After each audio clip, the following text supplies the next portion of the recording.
Bonjour et désolé pour ce silence de ces dernières 24 heures.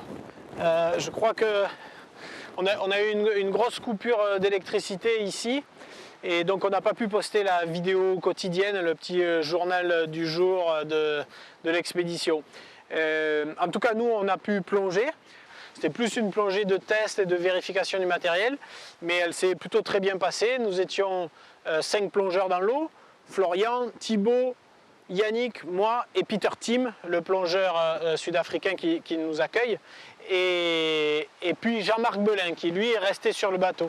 Jean-Marc, c'est notre directeur de plongée, c'est à lui que je confie la tâche un peu de décider de comment on fait la plongée, avec quel gaz, quelle procédure, etc. pour que je ne sois pas trop jugé parti dans cette décision très importante. Voilà, mais je vais lui laisser lui expliquer lui-même qui il est et quel est son rôle dans l'expédition. Et d'ailleurs, peut-être pas chaque jour, mais très régulièrement, je donnerai aussi la parole à chaque membre de l'expédition pour que vous les connaissiez bien, parce qu'ils sont tous des gens compétents, attachants, et ils ont tous un rôle essentiel dans cette expédition. Et voilà, on commence avec Jean-Marc qui a pris ses premiers coups de soleil en nous attendant sur le bateau pour tester les lignes de sécurité et tout le reste. Voilà. À plus tard.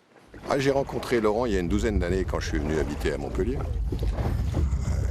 Moi, mon métier, c'est informaticien. Je travaille sur la sécurité des réseaux informatiques. Et je plongeais déjà à l'époque, mais j'habitais dans le centre de la France. La plongée, c'était les carrières, c'était les rivières de temps en temps, et parfois en mer, mais on plongeait pas beaucoup. Et j'ai rencontré Laurent qui était non seulement un passionné, mais en plus un passionné un peu précurseur, parce qu'il plongeait avec ce recycleur qui m'intriguait depuis très longtemps. J'en avais jamais vu, j'en avais juste entendu parler. Et là, donc, c'est noué finalement une sorte de complicité avec d'autres d'ailleurs. Et puis un petit groupe s'est formé assez rapidement et on a partagé des plongées le long de la Méditerranée. On est allé en Sardaigne, on est allé sur plein d'endroits et on a partagé notre façon de plonger. On a progressé ensemble, on a augmenté nos profondeurs, voilà.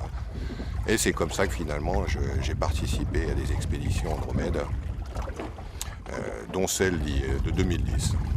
Donc j'ai plongé sur le Sélacanthe. Cette année, j'y suis pas, mais j'ai toujours autant de plaisir à être là.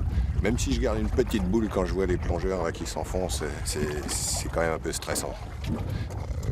Je suis celui qui regarde que le matériel fonctionne, que tous les gaz soient là, que la ligne de décompression soit installée, que les gens qui doivent la mettre en place soient au courant.